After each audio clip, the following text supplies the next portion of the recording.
कंसचाणूरमर्दनम् देवकी परमानन्दम् कृष्णं वन्दे जगद्गुरुम् मूकं करोति वाचालं पङ्गुं लङ्घयते गिरिं यत्कृपातमहं वन्दे परमानन्दमाधवम् जन्माद्यस्य यतोऽन्वयादितरितश्चारिथेष्वविद्यस्वराट् तेरे ब्रह्महृदाय आदिकवये मुह्यन्ति यत्सूरयः तेजो वारिमृदां यथा विनिमयो यत्र त्रिसर्गो मृषा धाम्ना स्वेन सदा निरस्तिकुहकं सत्यं परं धीमहि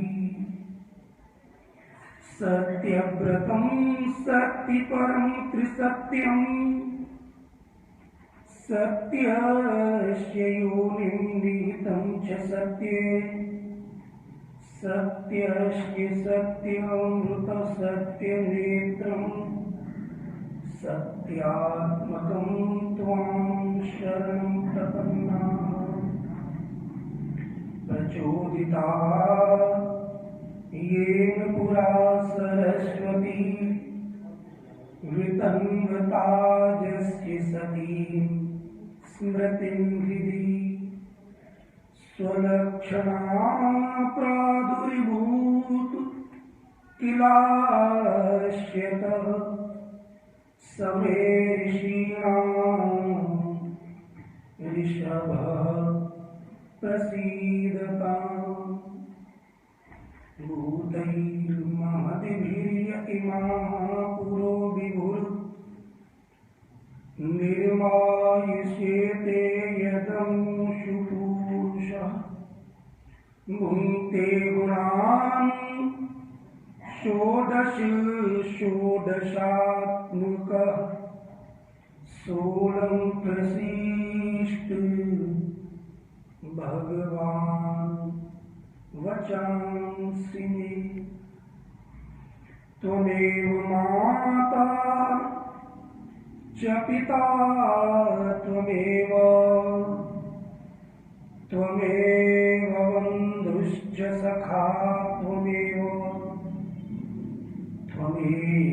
विद्या द्रविणं त्वमेव सर्वं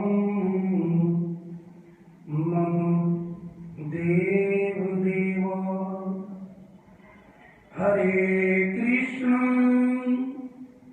हरे कृष्ण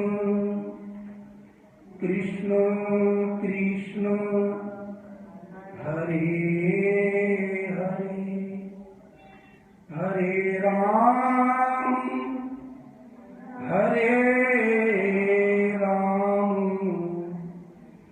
राम राम हरे हरे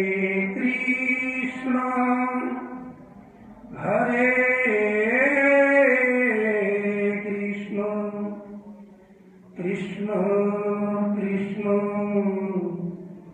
हरे हरे हरे राम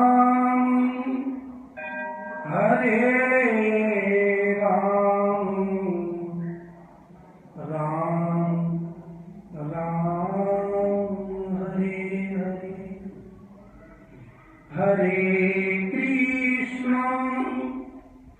हरे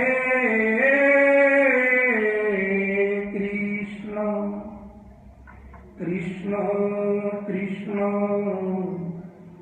हरे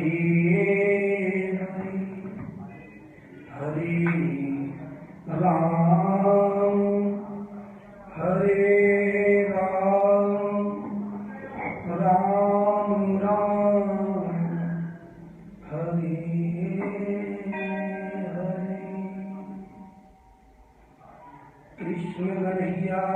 लाल की जय। श्याम सुंदर श्री यमुने महारानी की जय। श्री गोवर्धननाथ की जय। बाल कृष्ण लाल की जय।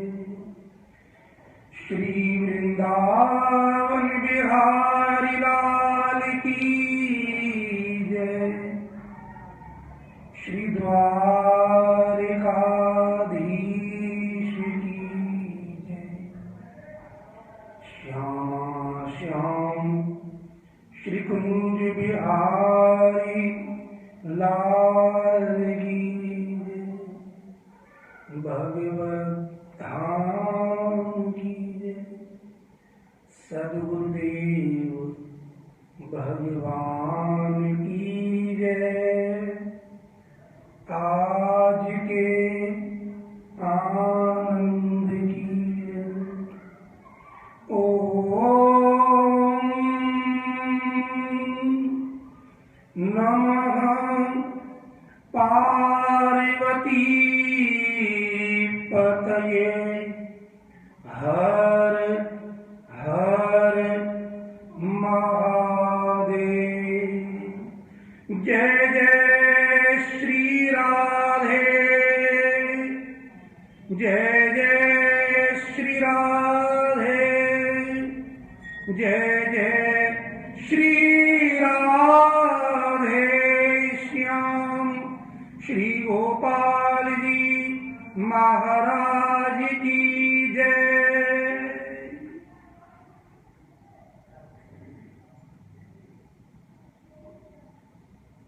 विराजमान परम कृपालु अकारण कर्म कर्मा वर्णालय कर्तुम अकर्तुम अन्यथा कर्तुम सर्व समर्थ भगवान श्री कृष्ण के चरणों में हम और आप भावपूर्वक वंदन करते हैं एवं भगवान श्री कृष्ण की अमृतमयी वाणी को श्रवण करने के लिए पधारे आप सभी कथा रस प्रेमी भक्तजनों के लिए मेरा भावपूर्वक नमन वंदन प्रणाम एवं सप्रेम जय श्री कृष्ण। सज्जनों, आज वह पावन दिवस है जिस दिन भगवान श्री कृष्ण धर्म की भूमि कुरुक्षेत्र में कौरव और पांडवों के युद्ध के मध्य में एक अद्भुत रूप में विराजमान है। जो भगवान सबके स्वामी हैं, आज वह अर्जुन के प्रेम के कारण रथ के सारथी बने हुए हैं। ये दिव्य झांकी महाभारत के युद्ध में भगवान श्री कृष्ण की है। एक ऐसी स्थिति जहां भारत का घनघोर कठिनतम विशाल युद्ध होने वाला है। कौरव और पांडवों की सेना युद्ध के लिए तत्पर हैं। युद्ध की घोषणा हो चुकी है। वीर, महावीर, अतिवीर, रथी, अतिरथी युद्ध में एक दूसरे के प्राण लेने के लिए, प्राण देने के लिए समर्पित है। यदि आध्यात्मिक की दृष्टि से विचार करें तो महाभारत का युद्ध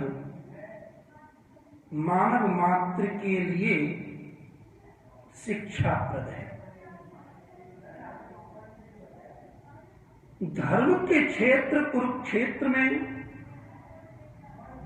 जो जो घटा वो आज भी हमारे और आपके जीवन में घट रहा है।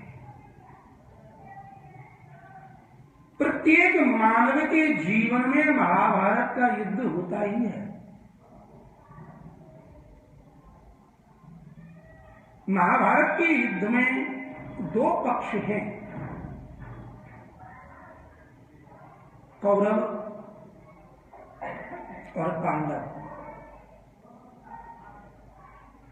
यद्यपि ये सभी महाराज कुरु के वंशज हैं, तो सभी कौरव हैं। पांडु भी कौरव है और पांडु के पुत्र पांडव भी कौरव ही हैं। फिर प्रश्न उठा कि इन पांडवों को अलग क्यों किया गया? बस ये ही धर्म युद्ध है। ये धर्म और अधर्म का युद्ध पहले भी हुआ, आज भी हो रहा है।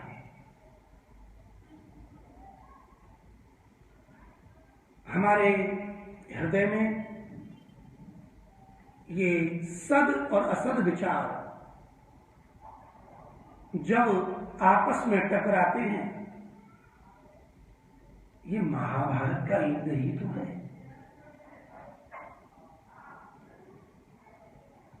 सद विचारक सतपुरुष पांडव हैं और अधर्म करने वाले कौरव हैं।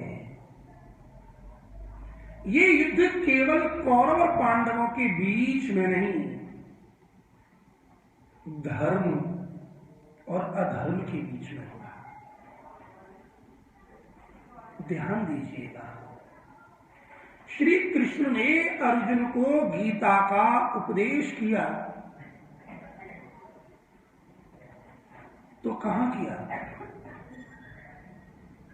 पांडवों के बीच में नहीं, कौरवों के साथ में नहीं, बल्कि कौरव और पांडवों के बिल्कुल मध्य में इस अर्जुन के रथ को श्री कृष्ण अर्जुन की ही आज्ञा से लेकर के गए। सेनयोरुभयोर मध्य रथम स्थापय मेच्युतः, हे अच्युत, रथम स्थापय मेच्युतः, हे अच्युत, दोनों सेनाओं के मध्य में मेरे रथ को स्थापित करो। श्री कृष्ण ने आज्ञा मानी, ले गए। और तब वहां जाकर जब अर्जुन ने दोनों पक्षों को देखा तो दोनों ही तो अपने हैं। किससे युद्ध करें? पितामह भीष्म से, जिनकी गोद में खेले, जिन्होंने पूरा जीवन हस्तिनापुर के राज सिंहासन की सेवा में समर्पित कर दिया, उनसे लड़े, उन्हें मारे? द्रोणाचार्य से युद्ध करें, जिन्होंने धनुष पर तीर रखना सिखाया, चलाना सिखाया, दिव्य अस्त्र प्रदान किए? उस गुरु से युद्ध करें। कृपाचार्य जो कुल गुरु हैं, उनसे युद्ध किया जाए। अथवा जो अपने ही भाई हैं, काका के लड़के हैं, पुत्र हैं, उनसे युद्ध करें। आज वो विषम परिस्थिति अर्जुन के सामने है। हमारे आपके जीवन में भी, ये मध्य में भी विषम परिस्थिति आती है। जीवन काल में कभी कभी ऐसी परिस्थितियां आ जाती हैं कि जब हमें अपनों के खिलाफ धर्म की आवाज उठानी पड़ती है, धर्म के लिए लड़ना पड़ता है। अर्जुन ने विचार किया, यदि मैं लड़ूं तो किससे लड़ूं? केवल उनको देख करके ही अर्जुन को बुखार आ गया। गीता में कहा है, अर्जुन का शरीर तपने लगा, रोम खड़े हो गई, पसीना आ गया, और जो गांडीव धनुष है वो हाथ से सर गया, और रथ के पिछले हिस्से में अर्जुन विषाद में, दुख में डूब कर बैठ गया। जबकि युद्ध की घोषणा हो गई, दोनों ओर से शंखनाद हो गया, ढोल, नगाड़े, भेरी, युद्ध के जो वाद्य हैं बज रहे हैं, और उस समय अर्जुन की प्रतिज्ञा है, न दैन्यम न पलायनम, न तो मैं कभी दीनता से किसी के आगे झुकूंगा, ना ही मैं युद्ध से पलायन करूंगा। आज वह अर्जुन थक कर, दुखी होकर, दुख के समुद्र में डूब करके अस्त्र शस्त्र छोड़कर बैठे हैं। श्री कृष्ण मुस्कुरा रहे हैं। हमारे जीवन में भी ये परिस्थिति आती है जब हम कभी कभी दुख के समुद्र में डूब जाते हैं। श्रीमद् भगवद गीता का प्रारंभ विषाद से होता है। विषाद माने दुख, और इसका अंत विराम पूर्णाहुति प्रसाद पर होता है। इसका मतलब ये हुआ कि श्रीमद् भगवद गीता विषाद से प्रसाद की यात्रा है, दुख से प्रसन्नता की यात्रा है।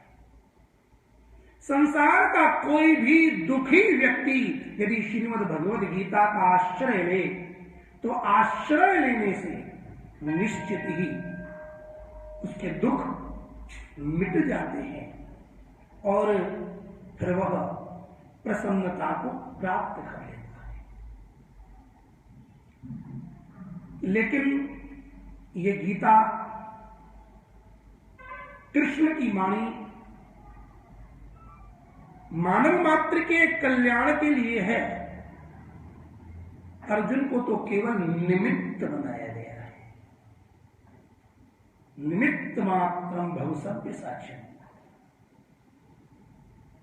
श्री कृष्ण ने जो ब्रह्म विद्या है अर्जुन को दी, लेकिन कब दी? जब अर्जुन ने श्री कृष्ण की शरणागति स्वीकार कर ली।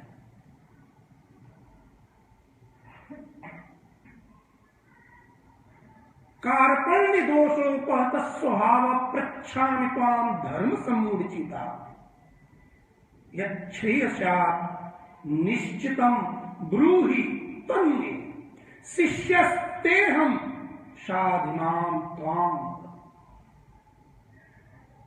अहम ते शिष्य। हे कृष्ण, मैं तेरा शिष्य हूं, तुम मुझे शिक्षा दो। जब अर्जुन ने शरणागति स्वीकार कर ली तब श्री कृष्ण ने उपदेश दिया। इसका मतलब यह है कि रिश्तेदारी, नातेदारी अलग विषय है, लेकिन ब्रह्म विद्या, ज्ञान, उपदेश ये तो अधिकारी को ही दिया जाता है।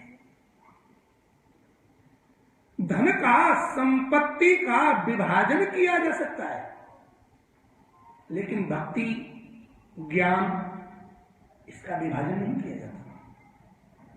ये उसी को मिलेगा जो श्री कृष्ण की शरण में आया हुआ है। जब अर्जुन ने कृष्ण की शरणागति स्वीकार कर ली, तब श्री कृष्ण ने अर्जुन को उपदेश किया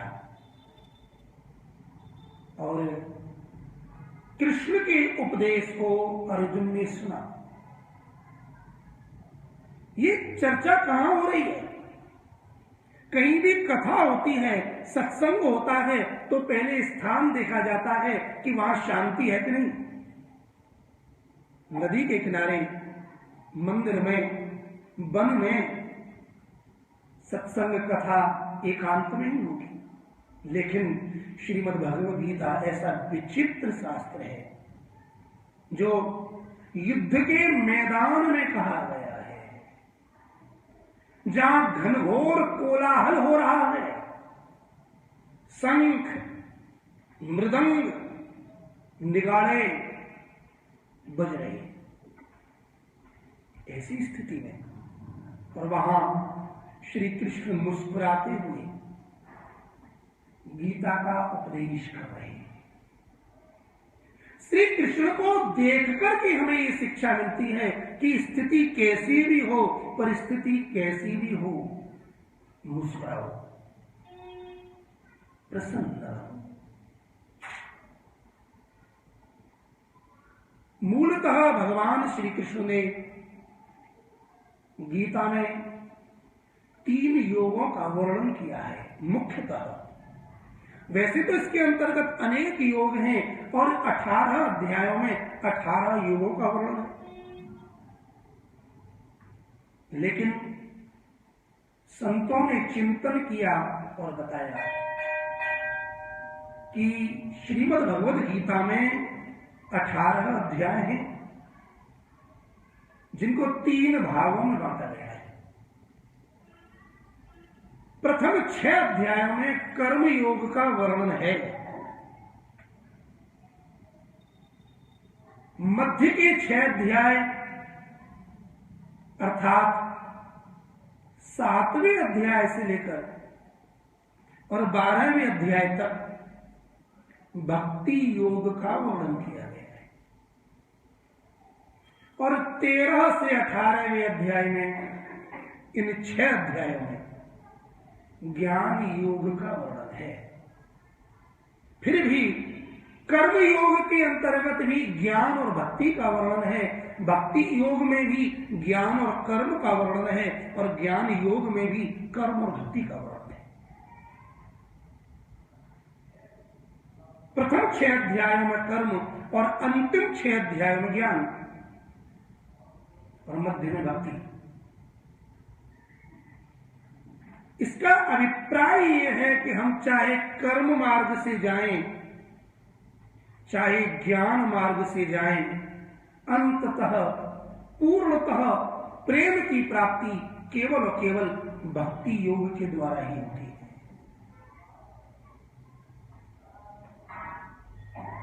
भगवान श्री कृष्ण अर्जुन को निमित्त बनाकर मानव मात्र के कल्याण के लिए सर्वजन हिताय सर्वजन सुखाय श्रीमद् भगवद गीता का वर्णन करती है। इससे सिद्ध होता है कि अर्जुन कोई एक व्यक्ति नहीं, प्रत्येक जीवात्मा ही अर्जुन है जो धर्म और अधर्म के बीच में खड़ा हुआ है।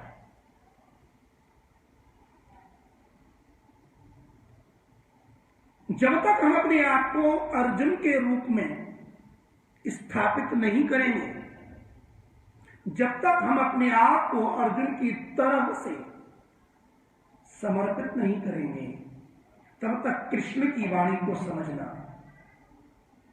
कठिन ही नहीं, असंभव है। इसलिए संत कहते हैं गीता सुननी है तो पहले अपने आप को अर्जुन की तरह कृष्ण के लिए समर्पित करो, कृष्ण की शरण लो। और अंततः परिणाम क्या कहा? ज्ञान कर्म भक्ति सबका वर्णन करने के बाद श्री कृष्ण ने निर्णय दिया, सर्वधर्मान परित्यज्य माम एकम शरणं व्रज। सभी धर्मों का त्याग करके केवल मेरी शरण में आ जा, माम मेरे लिए समर्पित हो जा। एकम केवलम, श्री कृष्ण की कुछ ऐसी शर्त होती है, वो ये चाहते हैं कि मैं उसे ही पसंद करता हूं जो केवल मेरा है। यूं तो संसार में जब देखा जाए तो ऐसा अनुभव होता है कि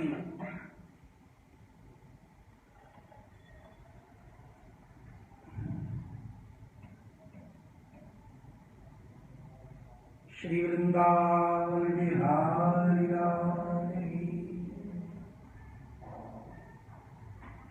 ऐसा अनुभव देखने को मिलता है कि हम भगवान को मानते हैं, लेकिन कैसे मानते हैं? जैसे कि हमारा प्रेम पिता में भी है, माता में भी है, धन में भी है, घर में भी है, भगवान में भी है। तो भगवान को ये प्रेम, ये संबंध रुचता नहीं है। क्यों नहीं रुचता है? क्या भगवान नहीं चाहते कि माता पिता पति पत्नी पुत्र इन सबसे संबंध रखा जाए? क्या कृष्ण नहीं चाहते? क्या कृष्ण ने नंद, यशोदा, देवकी, वसुदेव इनके साथ व्यवहार नहीं निभाया? निभाया है, लेकिन ध्यान देने की बात यह है कि परम सत्य का जो चिंतन है वो ये है कि मानव शरीर क्या है, जीवात्मा और प्रकृति के शरीर का मिश्रण ही जीवन है। और आज के 15वें अध्याय के इस 7वें श्लोक में श्री कृष्ण ये ही संकेत दे रहे हैं। श्री कृष्ण अर्जुन से कहते हैं,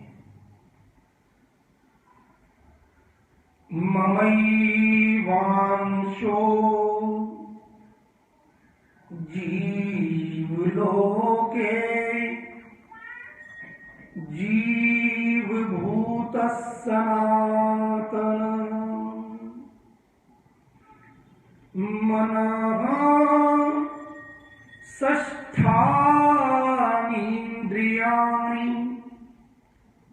प्रकृतिस्थानि करिष्यति।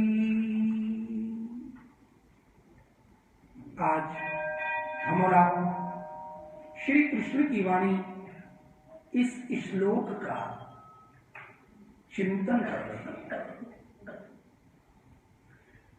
कल तक के वक्तव्य में हमने सुना कि भगवान श्री कृष्ण कहते हैं कि ये संसार पीपल का वृक्ष है, वो भी उल्टा। वृक्ष बिना जड़ के रह नहीं सकता। तो ये जो संसार, ये जो जगत दिख रहा है, इसकी जड़ में भगवान ही बैठे हुए हैं। यदि भगवान न हो तो ये जगत रह नहीं सकता। इसलिए कहा कि इस संसार रूपी पीपल के वृक्ष की जड़ स्वयं भगवान है। दुनिया में जो पीपल का वृक्ष देखा जाता है उसकी जड़ नीचे की ओर बनी हुई होती है, लेकिन इस संसार रूपी पीपल के वृक्ष की जड़ नीचे की ओर नहीं, ऊर्ध्वमूलम,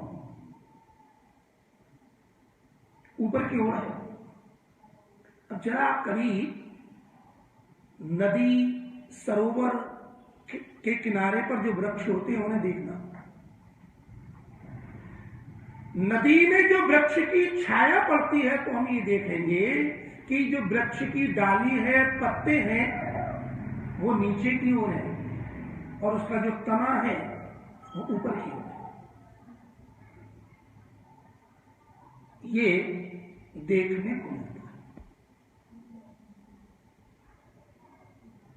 जब तक हम इस संसार रूपी वृक्ष से मुक्त नहीं होंगे तब तक ब्रह्म को प्राप्त नहीं कर पाएंगे।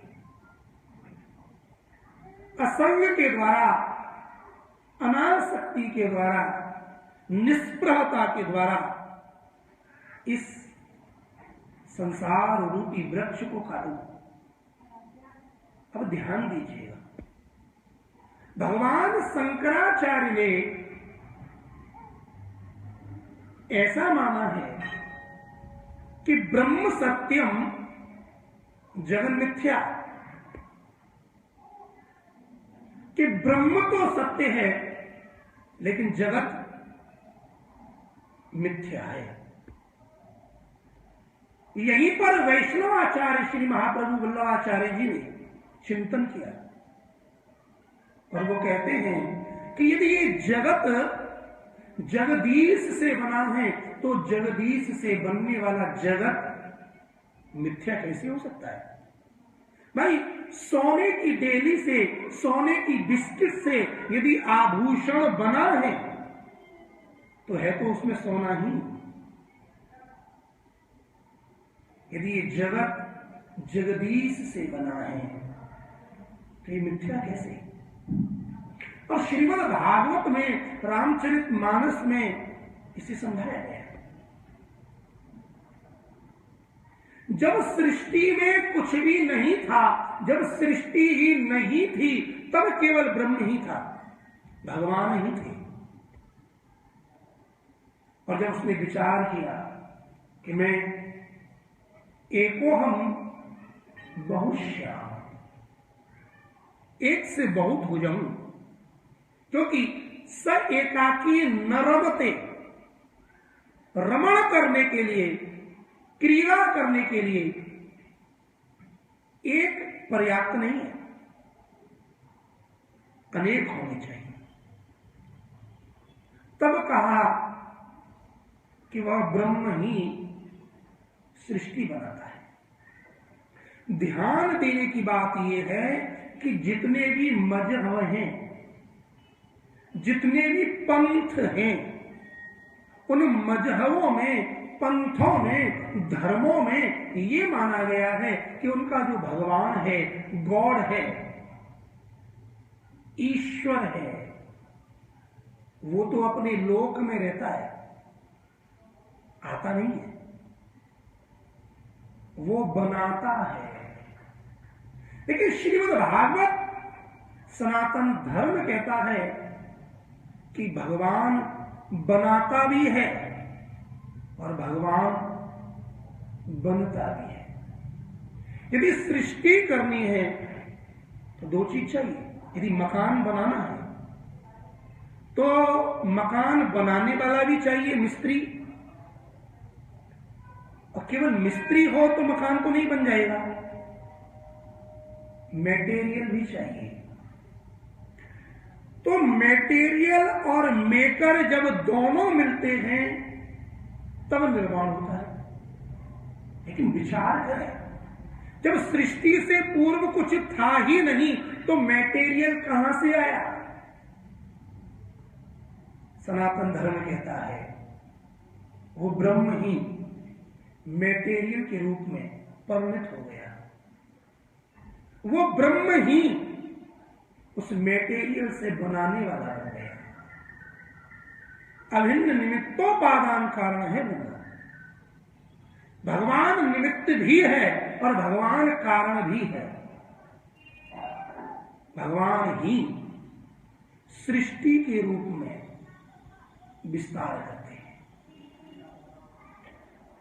जेहि सृष्टि उपाई त्रिविधि बनाई, संगी सहाय न दूजा।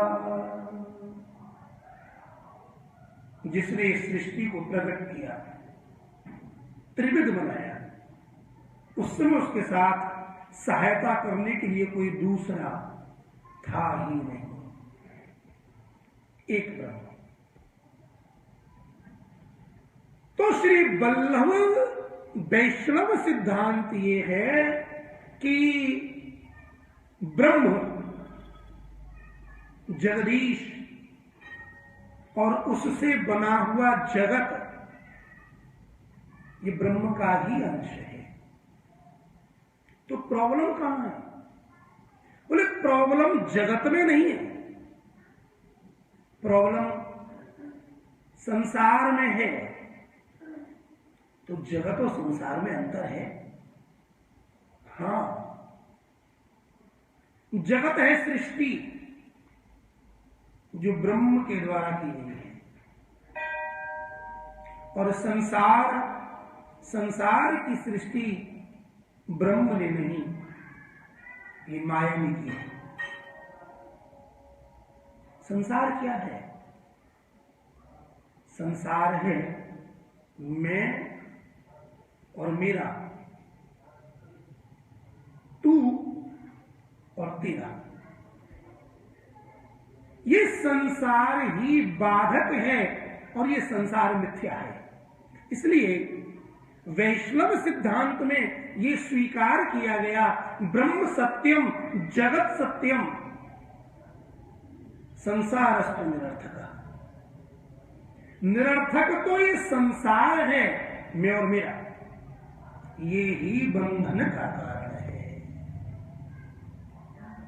जितना भी दुख है वो जगत के कारण नहीं है, ये दुख संसार के कारण है। ये जगत तो जगदीश की सृष्टि है, इसमें कोई बंधन नहीं है। बंधन तो केवल और केवल संसार के कारण है। विचार करो, पूरी दुनिया में कितनी जमीन है ना? कितने मकान हैं, कितना धन है, कितने व्यक्ति हैं। उनमें से यदि किसी जमीन पर कोई कब्जा कर ले, हमें दुख होता है? नहीं होता। रोज कोई ना कोई व्यक्ति संसार में मर रहा है, क्या संसार के व्यक्ति के मरने से कभी हमें दुख होता है? नहीं होता। लेकिन यदि हमारा कोई एक व्यक्ति भी मर जाए तो हम दुखी हो जाते हैं। पूरे शहर में आग लगे कोई बात नहीं, हमारा घर सुरक्षित है तो हम बच गए। और यदि हमारे एक कमरे में भी आग लग गई तो हम दुखी। इसका मतलब ही यही है कि हमने जिस पैसे को अपना मान लिया है, जिस जमीन को अपना मान लिया है, जिस मकान को अपना मान लिया है, ये मेरा, अयम ममो, अयम ममो।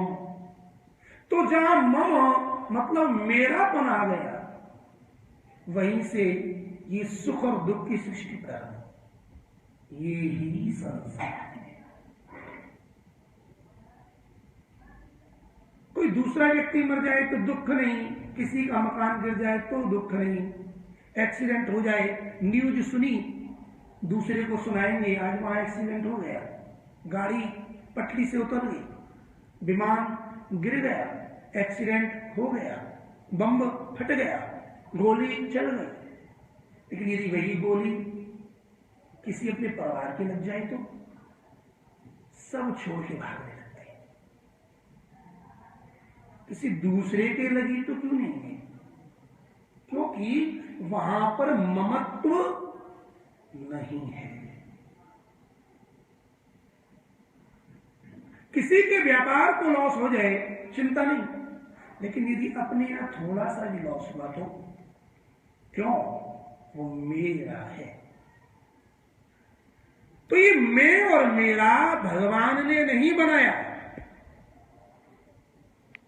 ये मैं और मेरे की जो रचना है वो माया ने बनाई है। भगवान कहते हैं कि तू जो अपने आप को मैं मान रहा है और जिन्हें मेरा मान रहा है, यही प्रॉब्लम है। क्योंकि न तो तू मैं है, न ये तेरे हैं। भगवान स्पष्ट कहते हैं इस शरीर में दो मिश्रण हैं, एक है देह और दूसरा है देह को धारण करने वाली जीव आत्मा। जीव आत्मा, आत्मा ने शरीर को धारण किया हुआ है। आत्मा यदि शरीर में आई है तो उस आत्मा की शक्ति से नेत्रों में देखने की शक्ति है, कानों में सुनने की शक्ति है, वाणी में बोलने की शक्ति है, पैरों में चलने की शक्ति है, हाथों में काम करने की शक्ति है, बुद्धि में निर्णय लेने की शक्ति है, मन में मनन करने की शक्ति है। लेकिन यदि आत्मा देह से निकल गया तो शरीर में आंख है लेकिन देख नहीं सकती, आत्मा से निकले हुए शरीर में कान हैं लेकिन सुन नहीं सकता। जब ये जीवात्मा देह को त्याग देता है तो पूरे परिवारी जन उससे लिपट लिपट के रोती, लेकिन वो शरीर न सुनता है, न देखता है, न बोलता है, न चलता है। बस इसीलिए आध्यात्म की जरूरत है। भगवान श्री कृष्ण कहते हैं कि हम कौन हैं ये पहचानो। मैं शब्द किसके लिए होना चाहिए, मेरा शब्द किसके लिए होना चाहिए, यहीं पर फॉल्ट है। सारी गड़बड़ी यही हुई है।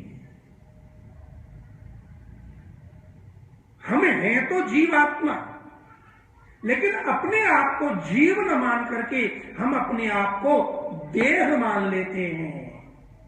मैं शरीर और मेरा शरीर के संबंधी, जबकि मैं हूं परमात्मा का अंश और मैं जिसका अंश हूं वही तो मेरा है। भगवान श्री कृष्ण स्पष्ट वर्णन कर रहे हैं, हे अर्जुन, ममैवांशो जीव लोके जीव भूत सनातन। ममैवांशः, ममैवांशो माने क्या होता है? मम एव अंशः। ये जो जीव है, आत्मा, जीवात्मा, जिसने शरीर को धारण कर रखा है, ये शरीर को धारण करने वाला ये मेरा है, मेरा अंश है। तो भाई हम कौन हैं? गीता को श्रवण करने पर, गीता का पाठ करने पर, गीता को चिंतन करने पर हमें ये ज्ञान होता है भाई कि मैं शरीर नहीं हूं। शरीर तो मैंने धारण किया हुआ है।